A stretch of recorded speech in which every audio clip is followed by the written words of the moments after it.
अच्छा नूर, सबसे पहले वही बात है, एक तो आप लोगों का फैमिली बैकग्राउंड भी वैसा था कि बाबा कर रहे थे, तो कहीं ना कहीं था कि यार कुछ करना है। तो ये जर्नी सोचा कब था कि नहीं मुझे इस फील्ड में आना है and I have to do this? कुछ चीज़ें होती हैं जो आपकी ना ब्रॉट अप में होती हैं, आपकी तरबियत में साथ साथ आपको मिल रही होती हैं। तो कुछ भी प्लांटेड नहीं था, प्लानिंग कुछ भी नहीं थी।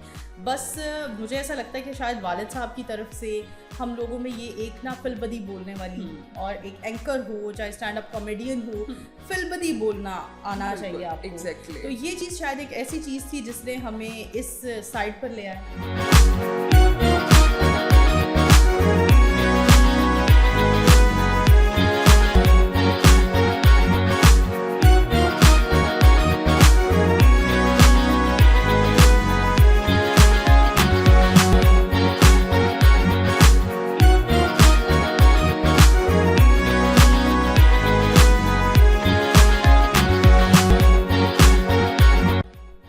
अस्सलाम वालेकुम everyone, welcome to our new podcast हम और आप विद PNY सीरीज़। जैसा कि आप सब लोग जानते हैं, PNY ट्रेनिंग्स एक ऐसा प्लेटफॉर्म है जहां हम हज़ारों की तादाद में स्टूडेंट्स को डिफरेंट कोर्सेज करवाते हैं ताकि वो अपनी पर्सनल लाइफ और प्रोफेशनल लाइफ के साथ साथ अपनी फाइनेंस को भी बेहतर बना सकें। और PNY ट्रेनिंग्स का एक बहुत बड़ा मैं कहूँगी प्रोजेक्ट है PNY पिंक, जिसमें हम एम्पावर करते हैं ख़वातीन को कि किस तरह से ख़वातीन मर्दों के शाना बशाना काम कर सकती हैं और अपना नाम भी बनवा सकती हैं। आज इसी तरह से एक एग्जाम्पल हमारे साथ मौजूद है, हम उनसे बात करेंगे उनकी लाइफ जर्नी के बारे में। और स्पेशली जो हमारे यहाँ एक ट्रेंड है स्टैंड अप कॉमेडी का, वो बहुत ज़्यादा क्रिटिसाइज़ किया जाता है, उसको एक अच्छी चीज़ नहीं समझा जाता। हमें लगता है ये विले लोगों का काम है। अगर मैं आम ज़ुबान में कहूँ तो ऐसा नहीं है, उसके पीछे की जो मेहनत जो काविश है उस पर हम बात नहीं करना चाहते। तो आज हम इसी चीज़ पे बात करेंगे, क्यों हमारे यहाँ ख़वातीन को एम्पावर करते वक्त हम बहुत सी चीज़ों को इतना होल्ड करते हैं, ये ऐसे नहीं कर सकती, तुमने फ़लाँ जगह नहीं जाना, तुमने ऐसे नहीं करना, जिसकी वजह से जो उनकी अपनी एक अचीवमेंट्स हैं, एक अपनी क्वालिटीज़ हैं, वो स्नैप हो जाती हैं। तो हम इन चीज़ों पे बात करेंगे। हमारे साथ जो गेस्ट मौजूद हैं, हमारे साथ मौजूद हैं नूर अमानुल्लाह, जो कि होस्ट भी हैं, स्टैंड अप कॉमेडी भी उन्होंने की है। तो हम इनसे जानते हैं इनकी लाइफ जर्नी। अस्सलाम वालेकुम, कैसे हैं? मैं बिल्कुल ठीक, आप कैसी हैं? अल्हम्दुलिल्लाह, thank you so much for your time. First of all thank you, आपने मुझे बल्कि इनवाइट किया और इतने अच्छे इश्यूज़ पर बात करने का मौका। एग्जैक्टली। अच्छा नूर, सबसे पहले वही बात है, एक तो आप लोगों का फैमिली बैकग्राउंड भी वैसा था कि बाबा कर रहे थे, तो कहीं ना कहीं था कि यार कुछ करना है। तो ये जर्नी सोचा कब था कि नहीं मुझे इस फील्ड में आना है and I have to do this? अच्छा, सोचा कुछ भी नहीं था। कुछ चीज़ें होती हैं जो आपकी ना ब्रॉट अप में होती हैं, आपकी तरबियत में साथ साथ आपको मिल रही होती हैं। तो कुछ भी प्लांटेड नहीं था, प्लानिंग कुछ भी नहीं थी। बस मुझे ऐसा लगता है कि शायद वालिद साहब की तरफ से हम लोगों में ये एक ना फिलबदी बोलने वाली और एक एंकर हो चाहे स्टैंड अप कॉमेडियन हो, फिलबदी बोलना आना चाहिए आपको। Exactly. तो ये चीज़ शायद एक ऐसी चीज़ थी जिसने हमें इस साइड पर ले आया। और फिर वालिद साहब की सपोर्ट, वालिद साहब की गाइडलाइन, तो उन्होंने बहुत ज़्यादा सपोर्ट किया और उनकी सपोर्ट की वजह से इस प्रोफेशन का इंतखाब कर सके। एग्जैक्टली, मतलब किसी भी प्रोफेशन में बीइंग अ गर्ल एक जो फैमिली सपोर्ट है that is more and more important. हम उस चीज़ को कहीं ना कहीं स्नैप कर भी जाते हैं। अच्छा, ये जो फील्ड एक आपने चूज़ की एक टाइम के लिए स्टैंड अप कॉमेडी, इसको हमारे यहाँ अनफॉर्चुनेटली बड़े ही अजीब अल्फाज में और क्रिटिसिज्म के, लड़के तो फिर चले समहाउ ये कर रहे होते हैं, लेकिन एज अ फीमेल इस प्रोफेशन को, इसको एज अ प्रोफेशन परस्यू करना, तो what do you think regarding this?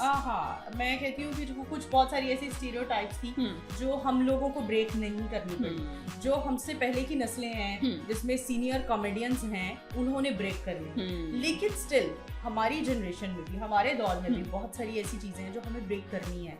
सबसे पहले मैं बात करना चाहती हूँ कि ख़वातीन स्टैंड अप कॉमेडियन के तौर पर आगे नहीं आ रही हैं, जबकि टैलेंट भी है। और एक कॉमेडी जो है ना, हम स्टैंड अप कॉमेडी तो इसकी बड़ी एक एजुकेटेड फॉर्म टर्म यूज़ कर रहे हैं ना, पंजाबी में हम कह सकते हैं जुगतबाजी। तो ये हमारा एक कल्चर है, पंजाब का तो कल्चर है। आप फैसलाबाद देखिए, गुजरावाला देखिए, ओकाड़ा देखिए, यहाँ पर हम अपने कल्चर को निगलेक्ट नहीं कर सकते, लेकिन हम अपने कल्चर को निगलेक्ट कर रहे हैं जस्ट फॉर द सेक कि हम सोचते हैं कि शायद ये काम, ये प्रोफेशन अच्छा नहीं है, जबकि मुझे लगता है अब पेरेंट्स आहिस्ता आहिस्ता इस चीज़ से बाहर आ रहे हैं, क्योंकि अब वो पेरेंट्स बने हैं जिन्होंने इस चीज़ को फेस किया है। बिल्कुल, जो वो फेस करते हुए आए हैं कि आपने ये नहीं करना, वो नहीं करना, वो अब अपने बच्चों को अलाउ कर रहे हैं कि तुम लोग सब कुछ कर सकते हो जो तुम लोग चाहते हो। बिल्कुल। लेकिन फिर भी हम लोग स्टैंड अप कॉमेडी के ऊपर काम नहीं कर रहे हैं और नई नस्ल आगे नहीं आ रही है। Exactly. हम देखें, अगर हमसे पहले के जो बड़े हैं, हमारे सीनियर्स हैं, मेरे फादर के जूनियर थे, उनके बिल्कुल बच्चों की तरह थे, नासिर चन्योटी, इफ्तिखार ठाकुर, और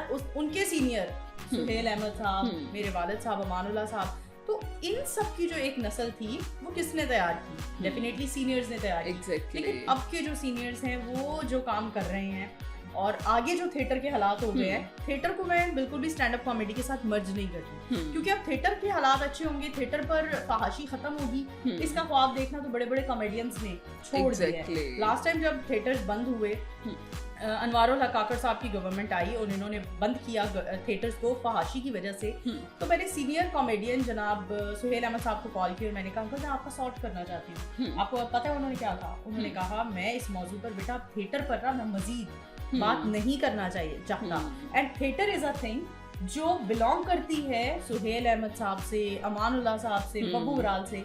मतलब लोग, अब वो लोग जिनका ताल्लुक है थिएटर से, वो भी थिएटर पर बात करना पसंद नहीं करे, क्योंकि हमने थिएटर को तबाह कर दिया। हमें स्टैंड अप कॉमेडी और थिएटर को अलग अलग रखना होगा। दौर डिजिटल हो चुका है, अब थिएटर पर जाने की जरूरत नहीं है आपको, लेकिन हमें चाहिए कि हम ऐसे काम करें कि हमारी नई नस्ल को कॉमेडी बहुत जरूरी है। बिल्कुल, वो एक आपकी लाफ्टर थेरेपी है। हम नोबेल पीस अवार्ड की बात करते हैं ना, तो हकीकी पीस तो आसपास के लोगों को कौन नवाज रहा है? एक कॉमेडियन। एग्जैक्टली, ठीक है, आप हंसते हो, आपकी टेंशन, आपकी परेशानियां, तफक्कुरात थोड़े रिलीज होते हैं। एग्जैक्टली, तो एक कॉमेडियन की बहुत जरूरत है हमारी सोसाइटी में, एंड हमें अप्रिशिएट भी करना चाहिए। ताबिश बहुत अच्छा काम कर रहा है, ताबिश हाशमी जैसे मजीद लोगों को आना चाहिए, लेकिन अनफॉर्चुनेटली नहीं आ रहे। क्योंकि वही बात है कि इन चीज़ों को हमने अपनी लाइफ में, क्योंकि एजुकेशन ठीक है, इट्स रियली नाइस, हमारे यहाँ अवेयरनेस हो रही है, लेकिन ये जो आप बात करी हैं as a stand up comedy, ये हम लोग साइकोलॉजी की फील्ड में भी उसको लाफ्टर थेरेपी कहते हैं कि जी हम लोगों के जो ब्रेन केमिकल्स हैं वो रिलीज होते हैं और वो हमें और ज़्यादा हैप्पीनेस हार्मोन को रिलीज करते हैं और हम अच्छा फील करते हैं, ना चाहते हुए भी जो हमारी चीज़ें हैं वो बहुत ज़्यादा हमें बेहतर करती हैं। अच्छा नूर, व्हाट डू यू थिंक कि क्या आपको नज़र आ रहा है, आपने भी उसको एक थोड़े लिमिटेड टाइम के लिए किया, उसके बाद शिफ्ट कर लिया, तो व्हाट डू यू थिंक कि इस पे फर्दर हमें क्या काम करने की ज़रूरत है as a person, as a individual? Obviously हम इस चीज़ को बिल्कुल साइडलाइन रखेंगे, इसमें कोई भी अनवैलिड या मैं कहूँगी कि कोई ऐसा अनएप्रोप्रिएट कंटेंट नहीं है जिसको देखा ना जा सके या जिस पे बात ना की जाए, क्योंकि ये जो कॉमेडियन है या किसी को बात करके एक खुशी देना है, दैट इज़ समथिंग एल्स। तो हम इस चीज़ को परस्यू कर रहे हैं। बिल्कुल, मैं अगर आपने बात की ना कि मैंने बहुत लिमिटेड टाइम पीरियड के लिए इस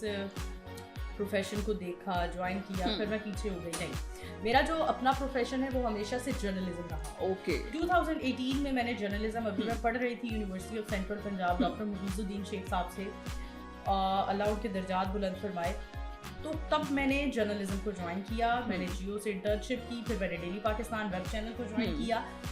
उस टाइम पर जब मैं लाइव किया करती थी ना वेब चैनल पर, तो हमारी आवाम नीचे अजीबोगरीब वाहियात किस्म के कमेंट किया करती थी, हमारे ऊपर अजीबोगरीब से कमेंट कर रही है। लाइक मैं बात इलेक्शंस की कर रही हूँ, मैं इलेक्शन सर्वे कर रही हूँ, और आप बात खवातीन के जिस्म पर कर रहे हो, खातून जो एंकर है उसके मेकअप पर कर रहे हो, उसके कैरेक्टर की बात कर रहे हो, मतलब आप कैसे कर सकते हो ऐसा? तो मैं एकदम से घबरा कर पीछे हो गई। तो तब मुझे आगे धकेलने वाले और हिम्मत देने वाले अमानुल्लाह साहब थे मेरे बाप। उन्होंने इस बात को, कोई और बाप होता तो शायद वो कहता नहीं ऐसे बहुत गंदा काम है, उन्होंने कहा बेटा लोग क्या कहेंगे ये तो हमने सोचना ही नहीं है ना, ये तो लोगों ने सोचना है, ठीक है। डेफिनेटली भाइयों का एक ऐसा रिश्ता होता है जो फौरन गैरत में आ जाते हैं। उन्होंने कहा तुम नहीं करोगी, लेकिन वालिद साहब ने कहा नहीं बेटा, आगे दौर बदल रहा है, जनरेशन चेंज हो रही है, रेडियो से टीवी, टीवी से डिजिटल हो चुका है अब दौर, तो अब यही सब कुछ चलेगा, तो नहीं, उसको अलाउ करो, उसको उसकी एक अपनी पहचान होनी चाहिए। तो हमेशा से मेरी जो स्पेशलिटी है वो तो है जर्नलिज्म, एंकर्स, लेकिन वालिद साहब की तरफ से जो हमें चीज मिली वो मिली एक फिल्बदी कॉमेडी, जिसकी वजह से लोगों ने मैंने स्टैंड अप कॉमेडी के लिए काम भी किया। जरगोन ने, मेरी जो छोटी बहन है, उसने बहुत अच्छा काम किया, लेकिन अब वो भी कुछ मसरूफियात की वजह से कुछ पीछे हो गई है, नहीं कर पा रही। आफ्ताब साहब के शो में भी वो करती रही। द थिंग इज कि हम खवातीन के ऊपर एग्जैक्टली स्टैंड अप कॉमेडी पर तो ऑलरेडी काम कर रहे हैं, बिल्कुल फिर एक चीज पर काम ही नहीं हो रहा, उसमें फिर खवातीन का रोल आप निकाल लो, फिर उसमें आप ख्वाजा सराओं का रोल निकाल लो। तो एक चीज पर काम स्टार्ट होगा तो फिर हर तबके और हर फिरके के लिए उसमें से एक कोटा निकलेगा ना। बिल्कुल। तो अभी तक तो खवातीन के लिए कुछ काम हो ही नहीं रहा इस तरह की। और मेरा ख्याल है, बिल्कुल मैं बात इंटरप्ट कर रही हूँ कि ये जो हमारा मीडिया की तरफ रुझान है, बीइंग अ फीमेल, और ये सबसे पहली चीज़ एम्पावर करना है हमारे घर से, हमारे पेरेंट्स ने। क्योंकि देखिए लोग कुछ ना कुछ तो कहेंगे, उनका काम है कहना, वो नहीं रुकेंगे। तो हमने अपने आप को एज अ प्रोफेशनल या एज अ पर्सनल परसू करना है, तो हमें अपने ऊपर काम करना है। और उसमें सबसे बड़ी हमारा सपोर्ट सिस्टम ही हमारे पेरेंट्स, हमारी फैमिली है। लेकिन अब पेरेंट्स बहुत ज्यादा बेहतर हो गए, पेरेंट्स की भी तरबियत हो चुकी है। बिल्कुल। आप टिकटॉकर्स देखिए, उनके भी तो पेरेंट्स हैं ना। एग्जैक्टली। आप मीडिया इन्फ्लुएंसर्स देखें, उनके भी तो पेरेंट्स हैं ना। एग्जैक्टली। तो अब पेरेंट्स की भी बहुत ज्यादा तरबियत हो चुकी है और मुझे अच्छा लगता है। लोग अभी भी मेरे से बहुत सारी खवातीन राब्ता करती हैं, हमारी बेटी की डिवोर्स हुई है, तो मैं एक मीडिया पर्सन हूँ, कहीं ना कहीं वो लोग मुझसे सपोर्ट चाहती हैं या कोई मशवरा चाहती हैं कि आप बेहतर गाइड्स कर सकती हो। मेरी बेटी के 3 बच्चे हैं और विडो है, या मेरी बेटी का खामन कुछ कमाता नहीं है। बहुत सारे ऐसे लोग हैं। इश्यूज मैरिजेस में तो बहुत सारे इश्यूज चल रहे हैं, क्योंकि हमारी अदम बर्दाश्त का जो एक लेवल था ना वो खत्म हो चुका है। बिल्कुल। जिस वजह से डिवोर्स रेट भी एग्जैक्टली। डिवोर्स होना कोई मसला नहीं है, विडो होना कोई मसला नहीं है। मसला ये है कि आपके पास स्किल्स नहीं है। आप अपनी बेटियों को, अपनी बहनों को पहले स्किल्स नहीं देते।